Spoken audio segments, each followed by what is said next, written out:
So really the main kind of key, guys, that we're gonna be talking about today is Facebook. My coaching business is about social media in general. Sarah was just talking about TikTok right before this. Today we won't be talking about TikTok, but this is mostly gonna be about Facebook because Facebook is such a powerful platform where you can reach your friends, family, your family's family, and your friends of your friends, right?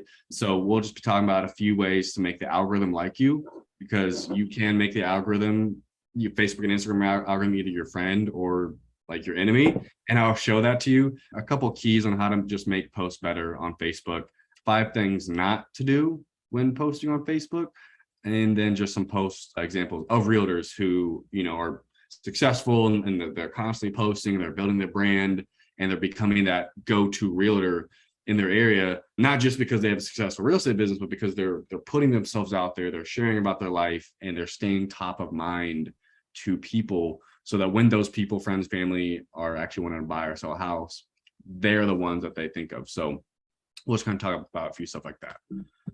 So just kind of quick background, because you guys are like, okay, who is this guy? Sarah talked about this person, knows about social media. He's kind of young. Has he ever even been in real estate? Who is this person? You're all accurate in that. I've never been in real estate myself, and I am a young person. But I unfortunately, I have my business partner Remington, who I mentioned, who's kind of opened up my eyes to real estate and how to really understand the business and like what really matters to help you guys actually grow your business. But I've been in social media since I was realistically 15 in high school. When I was, almost 16, I had 100,000 followers on Twitter, and I would buy, you guys are buy, flipping, and selling houses, like physical real estate. I was buying, flipping, and selling digital real estate in 2015. A Twitter account that has, 30,000 followers, I could sell it for $1,000, and I could grow that account within 2 or 3 months. And in high school, that was like a lot of money.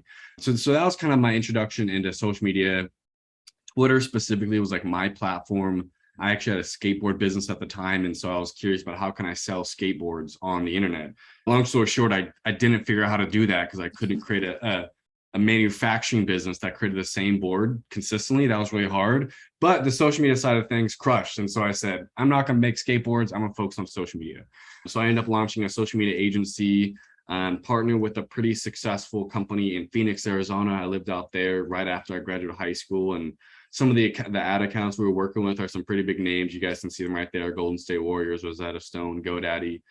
Had opportunities to be at the HQ for each one of those companies, and meet some really cool people on the teams and get to work with them. And so that was kind of like my first kind of diving full into social media. And then from there, 2019, I served as a consultant in growth hacking for some technology startups, most like paid media, different kind of things like that. I've had a few really interesting opportunities. If you can see right there, I work with NASA. So the NASA social team, they have a program where they invite content creators or influencers to create content around SpaceX.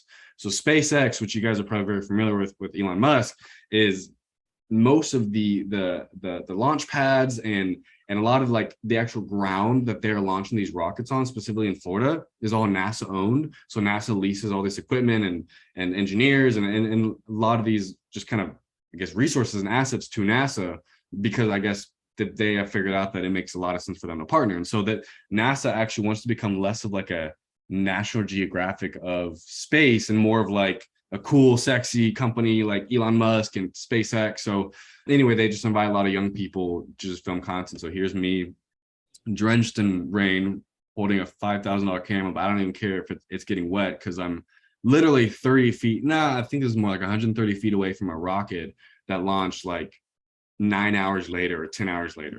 So that was just like a fun, weird, kind of crazy experience. Then after that, I worked for the world famous hot dog eater named Joey Chestnut. If you guys are familiar with who that is. Fortunately, we are. Unfortunately. Yeah. Inside joke with that. I mean, you're not really joking. I one time was in New Orleans with Joey, and he was competing for the world record for red beans and rice. And he won, obviously, but he ate about 18 pounds of red beans and rice in 10 minutes. And I'm his photographer or videographer, both. So I'm like up in his, area filming to get content. And needless to say, with sparing you the details, some of the red beans and rice and whatever got on me and got on my camera. So it wasn't the most glorious client that I've had, but it was fun. Grew his Twitter account or his YouTube from 30 to 40,000 subscribers to like over 250,000. we've had, tens of millions of video views. And if you guys are familiar with Mr. Beast, he's like the largest YouTuber, on the internet right now. Joey's worked with him on like 6 different videos in the last 6 months after we've kind of really built up his YouTube channel. Joey did a video with Mr. Beast and Jimmy and his team where they ate like a 7-foot long pizza. It was Joey versus Mr. Beast's team, and it got like 70 million views. So we're working with Joey, had a lot of fun there. And then kind of recently in 2021, I was working as a VP of marketing for a technology software company. So that's kind of my background. I've been in social media for a while. I love social media. I hate social media at the same time. And so that's why like you guys would possibly want to, talk to me about social media. So why does, Facebook and social media, of course, obviously matter to you guys as realtors? I'm sure, as you guys know, word of mouth and just brand awareness is really important. So essentially, better posts on Facebook, better posts on social media equals more engagement, more likes, comments, shares. As we know how the algorithm works, it likes engagement. So more engagement equals more awareness. More people know that you exist and they're reminded that you exist, which is sometimes like the hardest part. You might have, 1,000 friends and family who, hit you up every now and then, but like the struggle is getting them to remember that you exist. And then, of course, if they remember that you exist, then they'll come to you to do business when they need it, or they refer you to that friend or colleague or church family friend or whatever. That's like, I think it's time for me to sell my house. And you're like, oh, I know Sarah. She just posted this crazy TikTok video, but she's got her license, and I could connect you with her. And it really does happen like that. So that's really, of course, why this matters. I'm sure you guys know this. Of course, when you stay in front of your followers on social media, they'll choose you when they're ready to sell or buy. That's really why this all matters. Some of this might also be, stuff that you guys already know too, but this is essentially how Facebook stays in business. There are billions of humans who use Facebook every single day, and businesses will pay Facebook, sometimes like you and me, pay Facebook to have their ads placed in front of those billions of people. Usually you're not, usually don't have a billion people to see your ad, but out of those billions of people that Facebook is working so hard to keep on their platform, that's now an audience that you can run ads to. And in fact, you can see that little quote there. Literally almost 100% of Facebook's revenue is ads. There's a lot of social media companies out there, but there is no other social media company out there where almost 100% of their revenue is from ads. So what that means is Facebook employs tens of thousands of engineers to tinker with the algorithm to keep our eyeballs on Facebook so they can sell more ad dollars. The reason why this matters to you guys is you might have, let's say, 2 posts. So here's literally 2 posts that I have. The first one is it's just kind of inspirational. It's a quote that I like to share. And then the second one is I'm highlighting someone else. It was a little clip of an interview that I did. He's a best-selling author. If you guys look at the bottom of the 2 screenshots, the engagement is very different. One post has 3.3 thousand likes and the other one has 1 like, and it's just me. So what's going to happen is the algorithm, in a short period of time, after the first couple of hours or the first day, sometimes it's even in the first couple of minutes, the algorithm will look at your post and it'll watch and say, how long are people, when they're scrolling through their feed, right? How long are people actually pausing on their post? Not even clicking yet. Just when they're scrolling on their feed, does your post stop them from scrolling? Does it capture their attention at just instantly? That's like the first thing that the algorithm is looking at. And it can see that like when we're scrolling on social media, we're actually being literally recorded every single type of action that we're taking. And the reason why that matters is because the algorithm is basically going to say, yep, I think this post is going to be good. It's going to get people to learn something. People are going to laugh. People are going to be inspired, or they're going to like it, or they're going to share it with their friend. Or the algorithm's going to be like, this post sucks. We don't want anyone to see this, because when people see this terrible post, they're going to go jump on TikTok. And Facebook literally knows that one bad post on their platform could literally send their user to a competing company. So the algorithm is like very, very, I guess either your friend or your best friend. Now, here's the thing. We can learn about this positive and negative feedback that I just mentioned, where the algorithm is looking at your posts and seeing, how many likes or how many comments or how many shares actually happen. And we can actually start to tally up what's happening. So on Facebook, we know this is kind of like, I don't know, a lot of people theorize this stuff, but essentially one like. I think we just had someone join. Hello, Mabel. I think we might have just had someone. Are you there, Mabel? Getting all set up? All right, well, we'll keep going. I'm glad to have you join us, Mabel. But so the algorithm is looking at each post, and essentially it's literally creating a tally system. 1 like equals 1 point, 1 comment equals 6 points, and 1 share equals 13 points. If you guys are familiar where you're scrolling on your feed, you see those 3 dots sometimes on a post, right? That top right-hand corner. And sometimes you can literally, or maybe it's an ad and you can click, I don't like this ad, or you can click, I don't want to see this ad, or I don't want to see this post. When someone clicks that, which they might be doing that to your post, you don't know, or a competitor might be doing it, because I've done that before.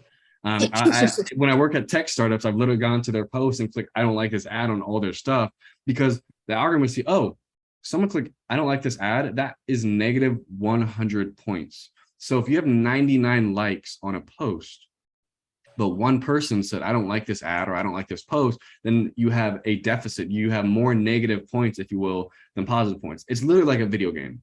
So the reason why I'm kind of really diving deep in this algorithm standpoint is, we don't have to try to like think about engineers or think about all these data points. Think about how like this positive negative feedback system works. I'm going to simplify it very quickly in a few slides on just a few keys that will help you guys, befriend the algorithm, and the algorithm likes you, and then your posts actually be shared by people. But the reality is the algorithm is either working for you or against you. And that's where we kind of really want to frame our social media strategy. How's it going? Can I keep going? Any questions, or am I we're going too fast, or is this annoying? Should I just, end it right here? How's it going? I don't know. I feel like every single question I have is going to derail everything away from Facebook. Well, that's okay. if really unrelated questions, yeah. Okay. So we'll have time at the end for like any type of Q&A, literally anything under the sun on social media. But thus far, the algorithm is essentially your friend or your enemy, which is, to kind of conclude those first few slides.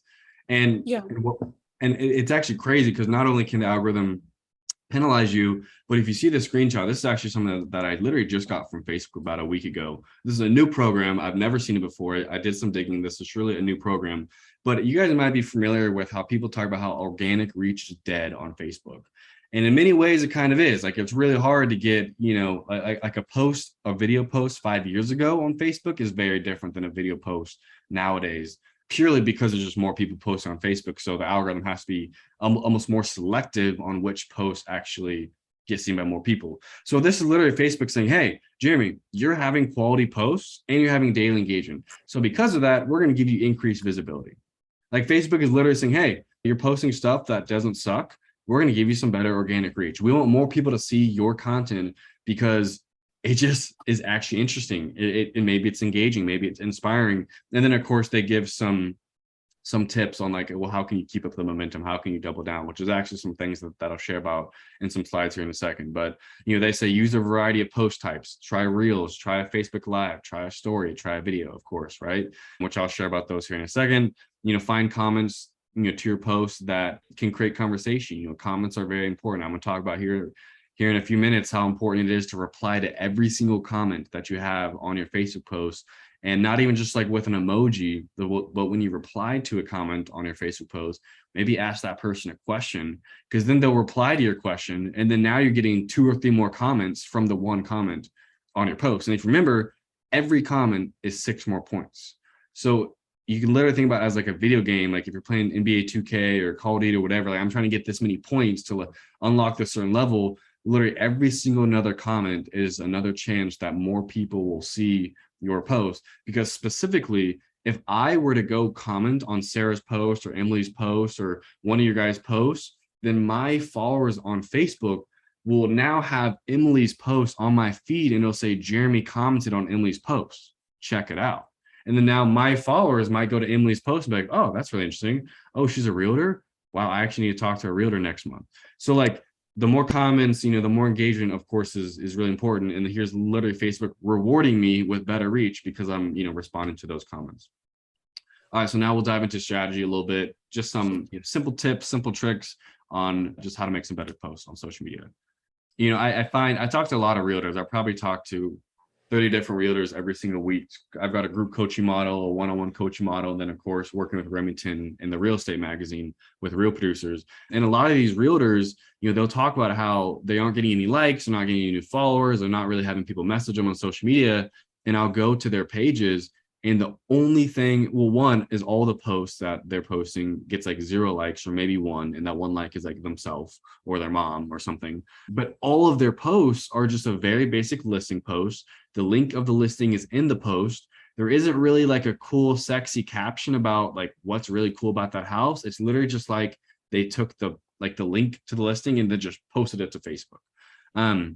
Well, there's a couple reasons why like that's problematic. I'm not saying don't post your listing on Facebook. I actually have a tip that'll make your listings way better. That's just like a small little tweak to when you're posting your listings. But I always like to say, for every listing that you post, post 3 lifestyle posts, right? If you got a dog, if you're traveling, Sarah was just in Cabo, if you're out getting drinks at a cool bar with some friends, if you're if your kid's dressed up for Halloween, literally any of that type of lifestyle stuff that has actually nothing to do with your business can actually sometimes help you grow your business more, because the post of your dog or your new baby or your kid's dressed up for Halloween, or that cool picture of you in Cabo and you're traveling might get 100 likes or might get 50 likes. And that is a couple hundred people or a couple dozen people who just remembered that you exist. And you don't know if one of those people are wanting to make a decision right now on a home, or a month from now, they're going to refer you to a friend or not because they saw that one post or they saw some of your posts.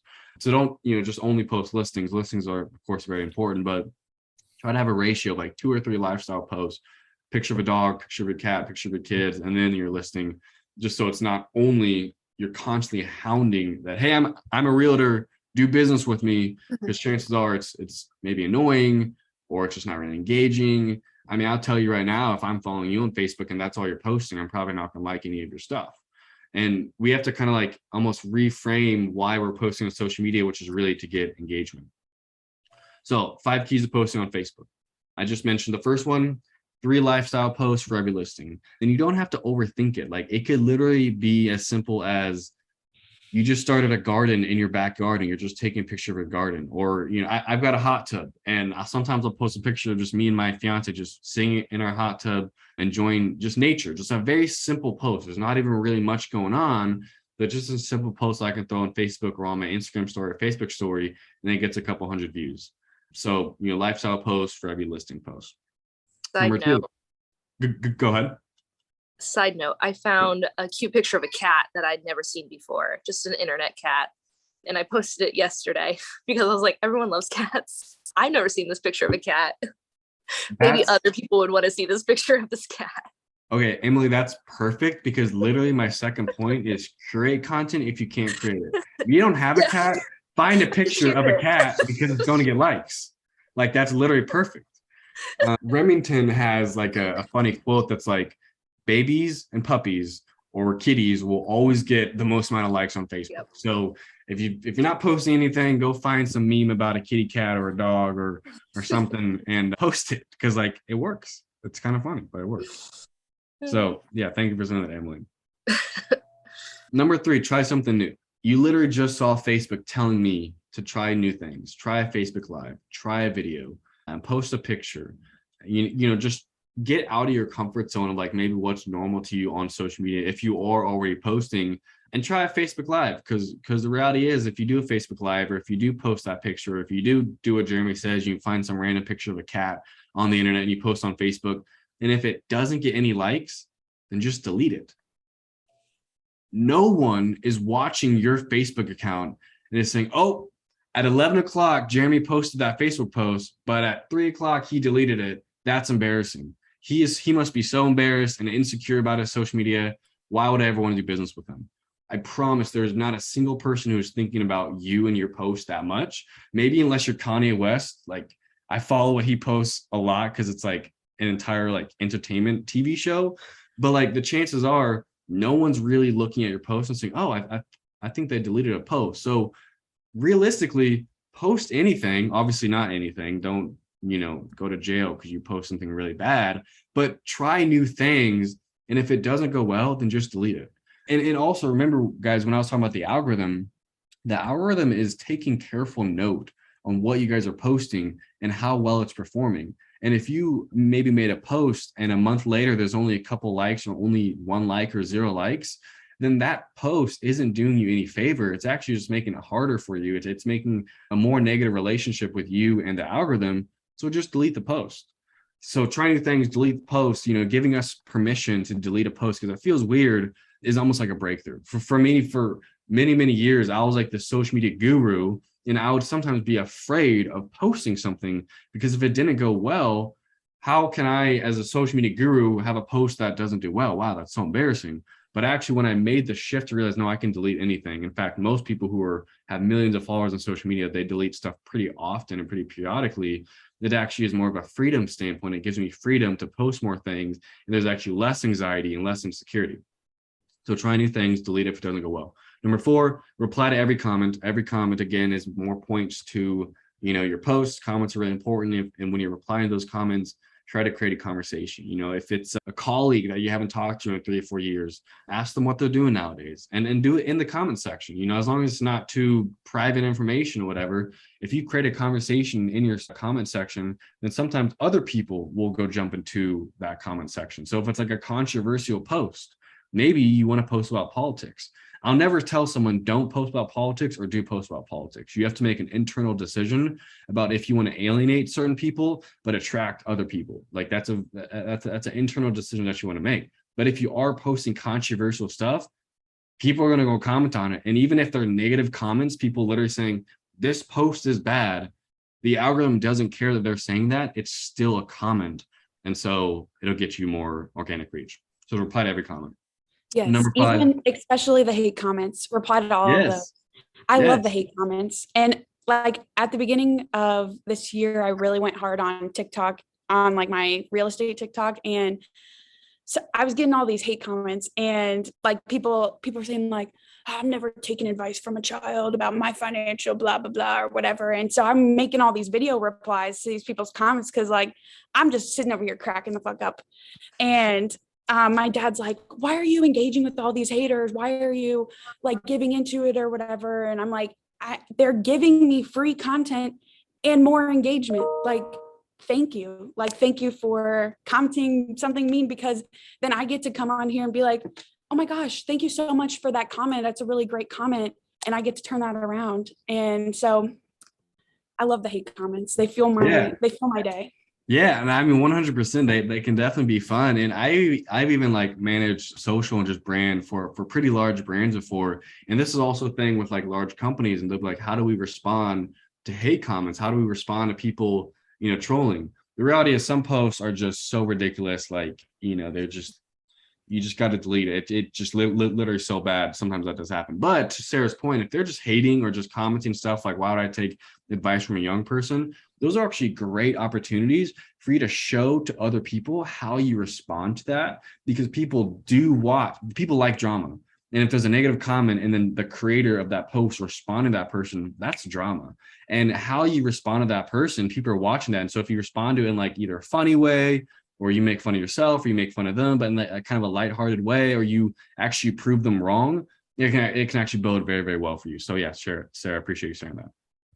All right, so a couple examples with realtors. This is Michelle Chandler. She's a very successful realtor.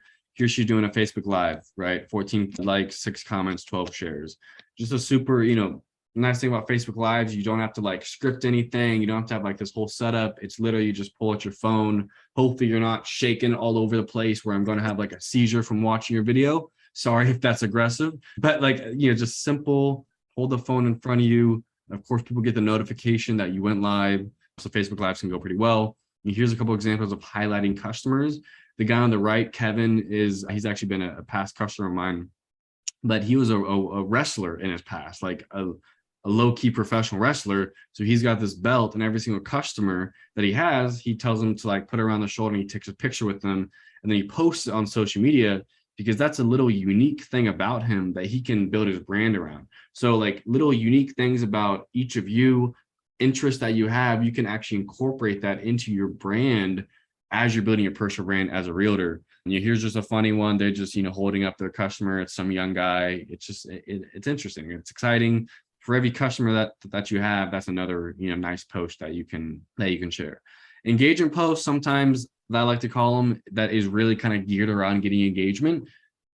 Sometimes they aren't about real estate at all, but again, we want to get engagement. That's how we're seeing more. So, this is a realtor. His name is Richard Greenfield. He's just doing like a little fun. You say Mary, and the last person to say it before I say Christmas will win a $25 Amazon gift card. Right? Super simple. But he got 50 comments on it. I think, before he gave away his gift card and kind of ended the contest, if you will, I think he had like over 100 comments.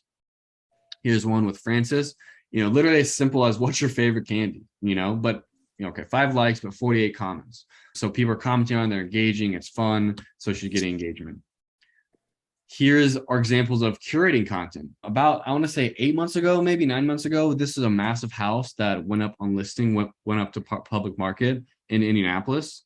It was like near International School. And the house is just absolutely insane and incredible. But Drew isn't even with Encore, but he still shared the post just because it's interesting, engaging, got 45 likes, 21 comments.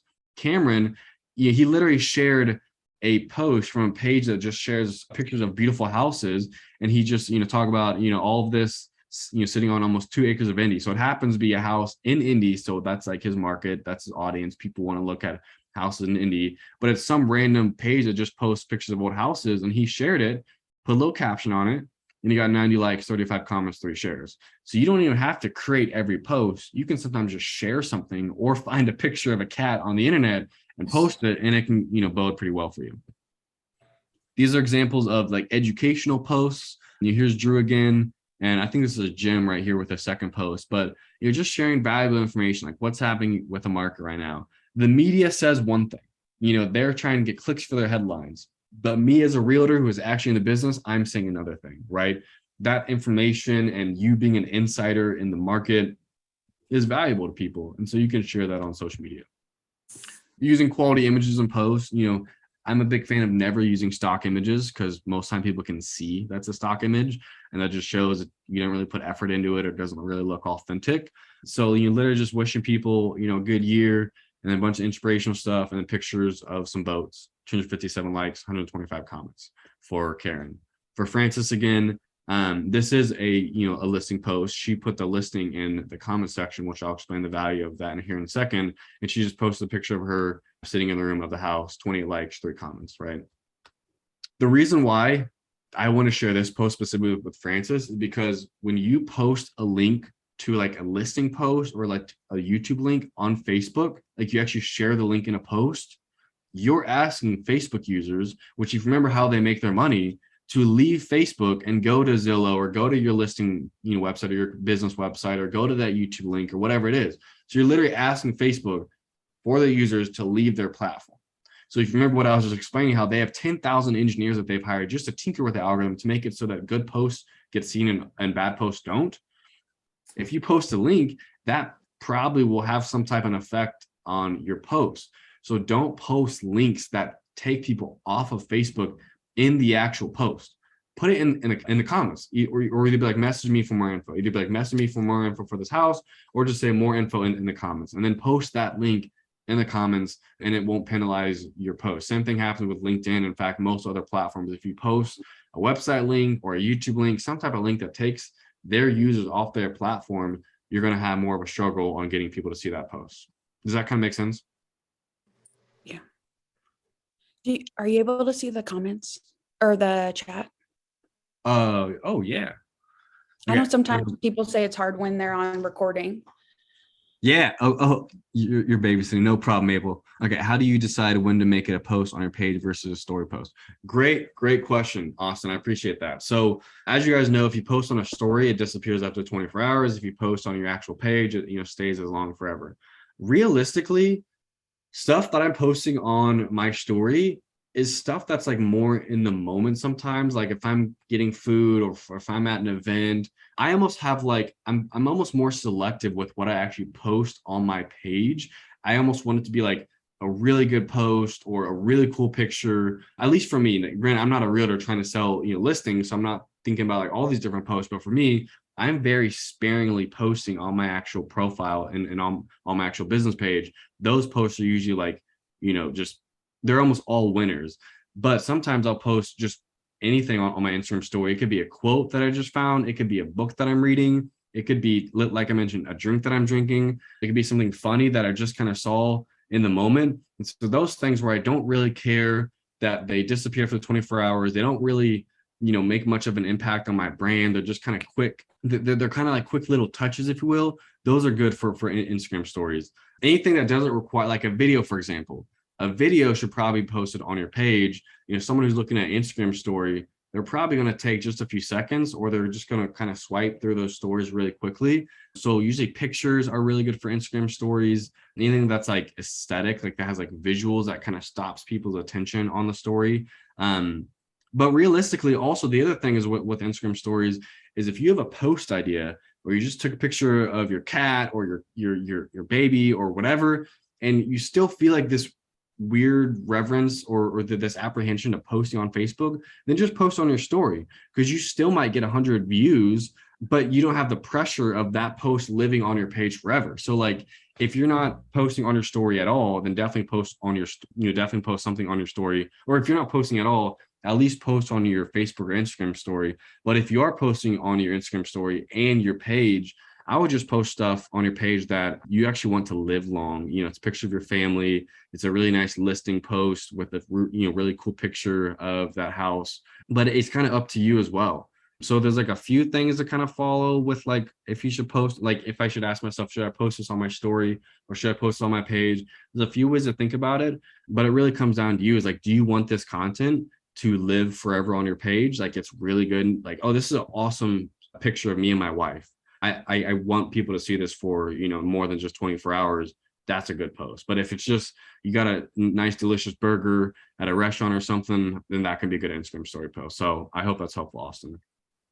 And then to add to that, are there better times to post? Like, Great question. I don't know how the algorithm works with that.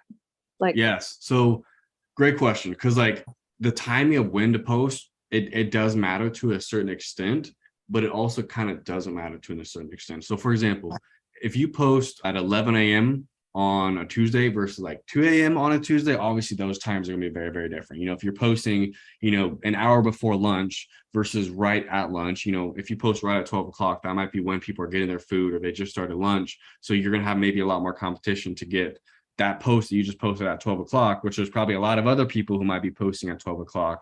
So posting right at 12 o'clock might not be good. But if you think, oh, well, Jeremy said engagement really matters. So if I post at 11 o'clock and then get a few likes or a few comments, or if I get one comment, and then I reply to that comment, and now there's two comments, then by the time 12 o'clock rolls around, your post already has a few likes and already has a few comments. So all the people who are posting right at 12 o'clock because they think, oh, that's when people are going on lunch, I want to hit people who are going on lunch, your post is going to perform better than every single posting right at 12 o'clock, purely just the fact that you have more engagement on your post versus theirs. So there's like a little bit of nuance to when to post. Like you maybe you might say, oh, I like to hit people in the morning when, like right at 9 o'clock, right when they get into the office. Then maybe post like an hour before that, so like 8 o'clock. So hopefully you get some engagement, so that by the time 9 o'clock rolls around, if that is your time, that your go-to time to post, then hopefully you have some engagement. But Emily, the reality is, chronological ordering doesn't matter a whole lot much nowadays with the algorithm. It's mostly really about engagement. If I make a post at 12 o'clock and it doesn't get any likes or it doesn't get any views, then, or it doesn't get any likes or any comments, then it just purely isn't going to be seen by anyone, even if I post at like the best time.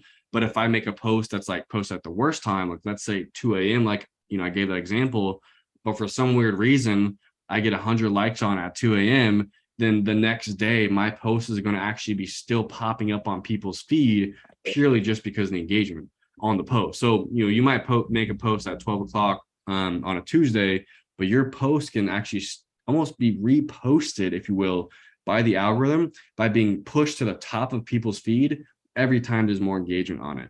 Yeah. So specifically, this is like a strategy that I do is when I get comments on a post, I won't reply to every single comment right away. If I get like, let's say I make a post this morning and I get 10 comments on it after 2 hours, I will literally almost take every 2 hours and I want to reply to one of those comments because every single time I reply to one of those comments and then that person replies, it gets bumped back to the top of people's feed. Does that kind of make sense? Yeah. Yeah. Okay, cool. Thank you.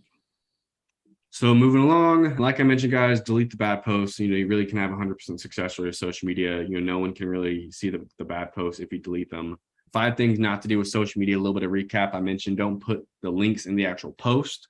Don't just tag a bunch of people for no reason. If you're taking a picture with people or these specific people are actually relevant to your post, absolutely tag them, because that means their followers and friends will now, see the post. But maybe you've been a part of, some posts where someone just tagged 99 people and there's no reason why you should be tagged on it.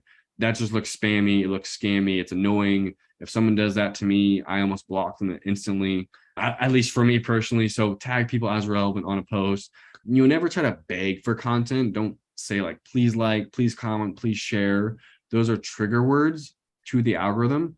So there's obviously a lot of factors that the algorithm is taking account into. I mentioned a few things during this, but if you say like, please share on a post and it looks kind of promotional, and so the algorithm doesn't really like that. So try to limit those types of words. Being too promotional, of course, if you've got free in all caps, that's another trigger word. Or if you've got like your phone number and your email and like your website, like posted in the actual post, then like those are just way too many contact points. So it just looks too promotional. So the algorithm is just not going to really, promote to people.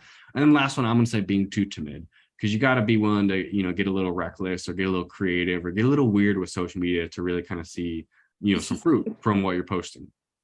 As I start to recap, kind of conclude things, don't overwhelm yourself with strategy. Just think, how will people feel from this post? Emily saw a cute cat and she's gonna be like, people like cats, I'm gonna post it. That literally can be your entire strategy on social media and you can do well. So, worst case with social media is, you don't post anything. And even though you have, 10 years of business or 20 years of, customers working for you, that realtor over there who is posting on TikTok or is posting on Facebook, they're going to win some of those referrals that you could have got simply because they showed up more than you posted on Facebook. The best case with social media is people remember that you're a realtor when they need to, but they're not constantly hounded that you're a realtor. There's a very famous social media marketer named Gary Vaynerchuk. He talks about jab, jab, jab, right hook. This also follows at like 3 lifestyle posts for every 1 listing post, bringing value to social media with good posts, sharing about your life. You earn the right to ask for the sale through the positioning that you are a successful realtor. Final recap: make your life more public. It feels weird, but it works on social media. Reply to all comments, delete the bad posts, and then just start. Make that video, do that Facebook Live, try it out. If it doesn't go well, just delete it. No one's really watching. So with that, I'm gonna mention, I got to do my short spiel, but after that, Q&A, whatever you guys want to talk about, no problem. So I mentioned to you guys, I have this coaching business. I've got a couple different ways that people like to work with me. I have the workshop model. I don't have any information for a workshop right now because we don't have one scheduled, but I've got this newsletter where every single week I share 3 tips, 3 rules on social media, how to make better posts, how to build your brand better. Sometimes I'm tackling TikTok. Sometimes I'm tackling Facebook, Instagram ads. Sometimes I'm talking about new updates with the algorithm. And so it's just a short 3 to 4 minute read once a week. It's free. I got a QR code right here, so you can just take a picture of it with your smartphone and then you can join it. So make sure to join that regardless. But if you are interested in my group coaching model, essentially what it is, it's a Facebook group. We have an hour-long call each week with all the realtors inside the group. You get to learn from other realtors what's working for them. You get to hear on how I coach other realtors. I share a lot more value than just the newsletter and the group coaching, from videos to PDFs to I also bring some people into the group sometimes for like little interviews that are just experts in real estate and social marketing. And then my one-on-one coaching model is we will actually create a very intentional plan and structure around how to grow your brand and how to grow your business through becoming that go-to realtor. And so, whatever platform, whatever goals, whatever dreams that you've ever had with becoming an influencer or writing a book one day, that's kind of where we create like a year-long plan or 2-year plan or a 6-month plan or whatever that looks like in that coaching model. So yeah, at the end of the day, definitely sign up to the newsletter. It's free. It's fun. So yeah, with that, guys, I'm done. Thank you so much for being a part of this and just kind of listening to me ramble on. Hopefully it wasn't, too terrible, and hopefully you learned something at least valuable. But with that, I'll open up to if you guys have any questions. Do you want to, Austin commented about having that business or personal account on Facebook? Great question, Austin, for sure. I find that a lot of realtors are constantly like in this kind of middle ground. Like, do I post on my personal page? Do I post on my business page? Do I even create my business page yet? Should I just focus on my profile page? This is what I would say. Don't create the business page if you haven't already.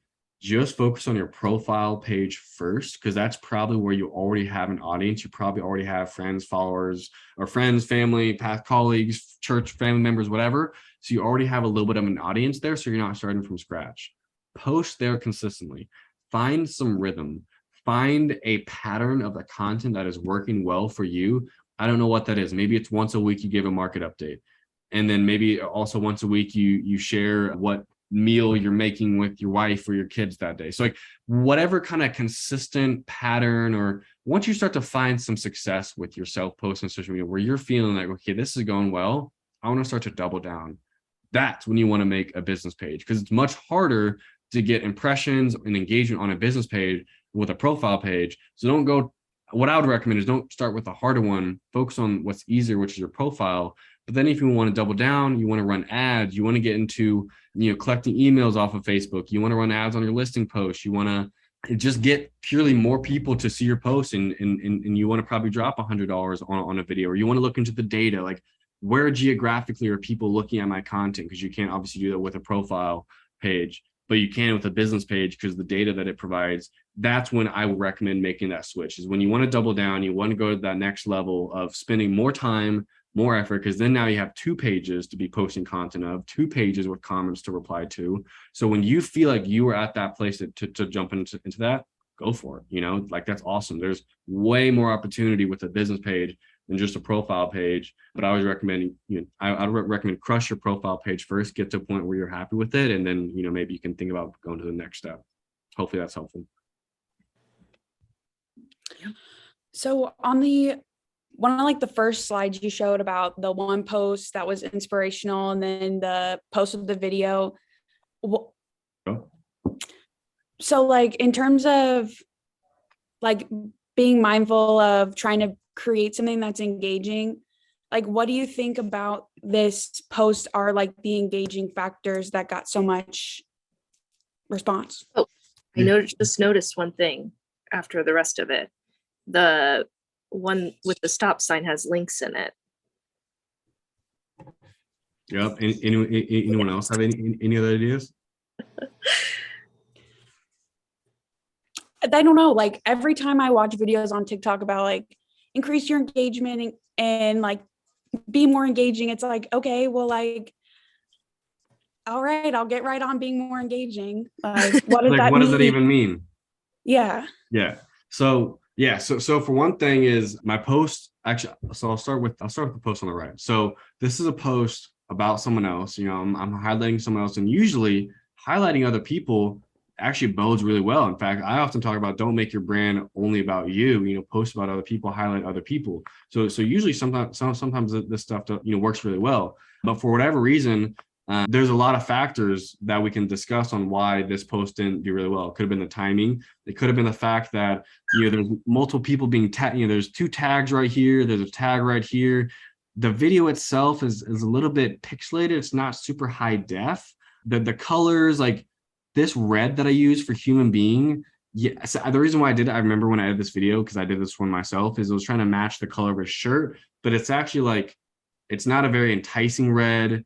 So like the text and the colors that I chose on the actual video, I think the quality of the video, I think the fact that maybe one thing is the fact that maybe because he's from the UK, and most of my followers are in America, maybe that had an impact. Maybe the fact that so these posts were on my business page, which I have like, I don't know, 3,000 followers on there, and most of the time I am posting stuff about myself. And so maybe there might be a certain standpoint where you get with your brand where people actually only want to see the stuff with you in it, because that's why they're following you. And so when they see posts about all these other people, they're like, I don't know who this Chris guy is, so I'm just not interested in it.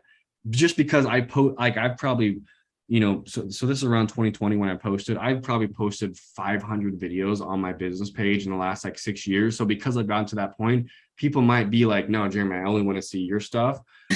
But also really the biggest thing that makes the engagement on these two posts different is this post, very quickly I could tell that it wasn't doing very well. So I didn't do anything with it. This post did start to get a few comments. This is actually a quote that I share pretty often in my content and in my brand, and it shows me speaking at Butler University and stuff. So this post got a few comments, got a few likes. I responded to every single comment, but then I amplified it with ads.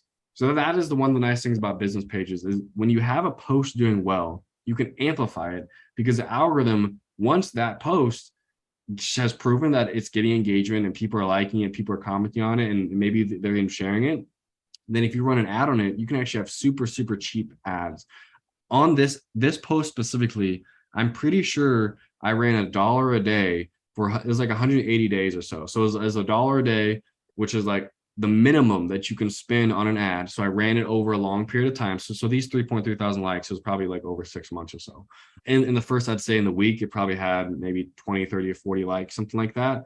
But because it had good engagement, it was very simple. And I have a really good relationship with the algorithm on my page and different kinds of stuff like that. $1 a day spent got me up to, I think I need to get the screenshot of how many impressions were actually seen with those 3.3 thousand likes, but it was like over 200,000 impressions on this one post of me just sharing, an inspirational quote and then a little bit of a story in the see more. The other thing is I should say is that's just kind of break these posts down a little more is this see more section is really, really important. This see more button. You almost want to think about the lines before people click see more, right? Like these 3 lines right here, these 4 lines right here, that's like the headline to an article. So you almost want to put something that's interesting enough in the beginning, like opening up your mind and embrace curiosity, be an active listener. Every single person you meet can teach. So the first thing is every single person you meet can teach you something. And someone might think, well, how can every single person teach me something? And then you see this quote, be a student of the world, not only a student of the classroom. That's an interesting quote. What does that even mean? So then they click to see more. And firstly, the see more is actually a hidden engagement metric. The algorithm is watching how many people click see more, because that's literally people saying, I want to see more of this post. It's not even just they're clicking like and then they keep scrolling. They're saying, I want to read more, I want to spend more time on this post. So more people could have just clicked that see more, because how I teed up, people wanting to spend time versus this, I don't know, maybe people just don't think every human being has a personal brand, or maybe they just disagreed with it, or what have you. So like there's a few factors that we can talk about why those 2 posts didn't do well, but also sometimes just happens that way. Sometimes posts just do well and you don't really know why, and some posts just do or don't do really well and you don't really know why. And you just kind of got to throw stuff against the wall and see what sticks sometimes. And even me as like a guru or social media expert or whatever, people want to say is sometimes you just still don't know. And you're like, honestly, I got kind of lucky right there, if I'm being honest. So hopefully that's helpful with breaking down these 2 posts. Yeah. So yeah, any other questions, guys? I'm happy to answer them. But like I mentioned, join this newsletter. If like the QR code isn't working or something, you can put your email in the comments, and I'll copy that email and I'll add you to the newsletter, and you'll get like a welcome newsletter. But and then it also, if you or either yourself or someone who's interested in the group coaching or one-on-one coaching, like, let's talk about it. Let's see if that might be a good fit for where you're at. Sometimes it's not a good fit, and I'm like, well, you should probably just think about the newsletter for a couple months and try these things before you're really trying to invest that type of money. But yeah, without further ado, guys, I appreciate talking with you, and I hope this was valuable. Yeah, thank you. Yes, thank you, Jeremy. Awesome. Thanks, guys. I hope it wasn't too long, but I hope you guys have a good rest of the day. And Sarah, I'm going to email you the recording to this video or to this meeting so you can share it to the rest of your team. Okay, awesome. Thank you. Awesome. Thanks, guys. Have a good day. You too. Bye.